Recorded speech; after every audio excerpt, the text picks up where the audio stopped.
It's Miss Rell, and I'm back with another episode saying, We got this. So, we're going to talk about the 12 steps of potty training.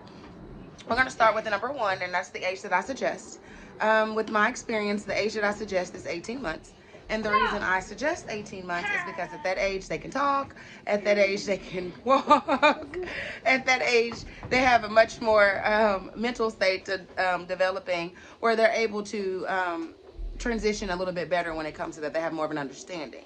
Number two is create a schedule. And the reason why creating a schedule is very important is because it keeps you and the child at ease. Children do better when there's schedule, there's consistency, and there's routine with things. They tend to be a lot more receptive, and I promise you it'll make it easier for you as well. And with after number two, there is patience. Patience, patience, patience. Patience is a virtue, and please be patient because they are learning. This is new for them as well as new for you. If you create a schedule, it'll help with the patience. It'll help you be able to go through the process a lot easier. I also suggest reward systems and praising. Praising for sure. Number one, praising, praising, praising. Always say great job. Make it the biggest deal when they do that. Reward systems are they're iffy because children can tend to use that against you at times to where they know they'll get a reward, so they're only going to do it when they want to. So kind of be discerning on what's better when it comes to you and your child reward system works. There's also appropriate consequences, and the reason I put it that way is because children have accidents, and accidents are true accidents. They happen, and there should not be a consequence for that. And sometimes, as parents, if we get off the time schedule or we do things that are not proper, um, I think that we should not punish the child for those reasons. So therefore, consequences not needed. That's why appropriate consequences is what I label that, only because they're only needed when you honestly know that the child is being stubborn. The next one is to keep a routine. If you keep a routine, you're able to keep time as well.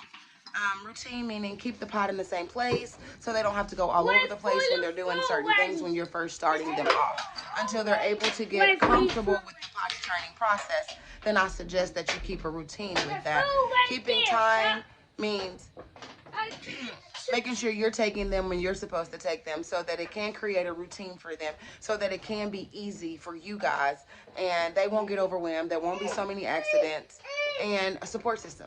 Support system, a support system, a support system. When I tell you a support system is extremely important, it's extremely important. You know, children go visit aunts, grandmothers, they go to the babysitter, they go to daycare, whatever the case may be. But if you're on a schedule with your child and pottying, then make sure everyone around you is also on that schedule with pottying, because that is going to be very important. It can be very confusing for the child to be doing it one way at home and then they're not doing it at daycare or at grandma's house. And when I also say with the routine and consistency, let me say this part. I'll go back to this part saying, please don't put them in diapers and then go to pull-ups and then diapers and pull-ups. That's not helpful for the child. It's very confusing mentally. Very confusing mentally for them to know what you're trying to do with them.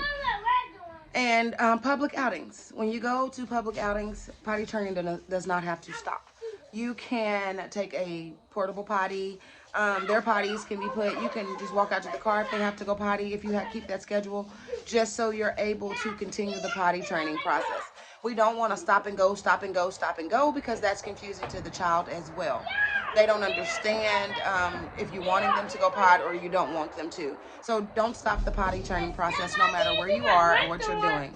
So when it comes to nighttime training, I suggest that you stop your child from drinking at a certain time.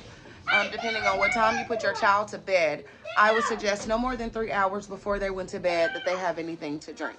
Also, make them go to the restroom before they lay down to go to bed.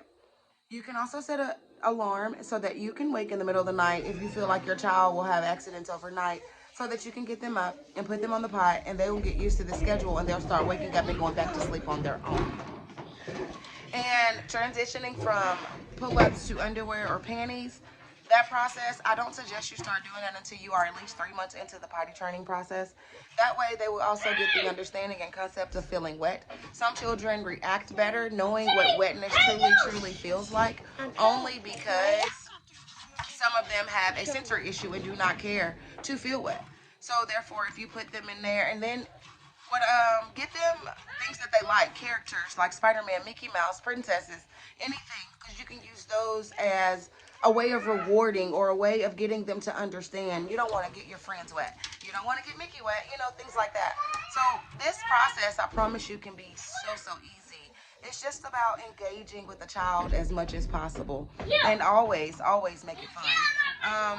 When I say make it fun, that means the praise process, the getting the Mickey potties or the dinosaur undies, whatever it takes to make this process fun, because children don't like change. So you have to make it easy for them to be okay with change. So as I always say, we got this because our children are our future, and we're going to make them great in every way we possibly can. Talk to you later.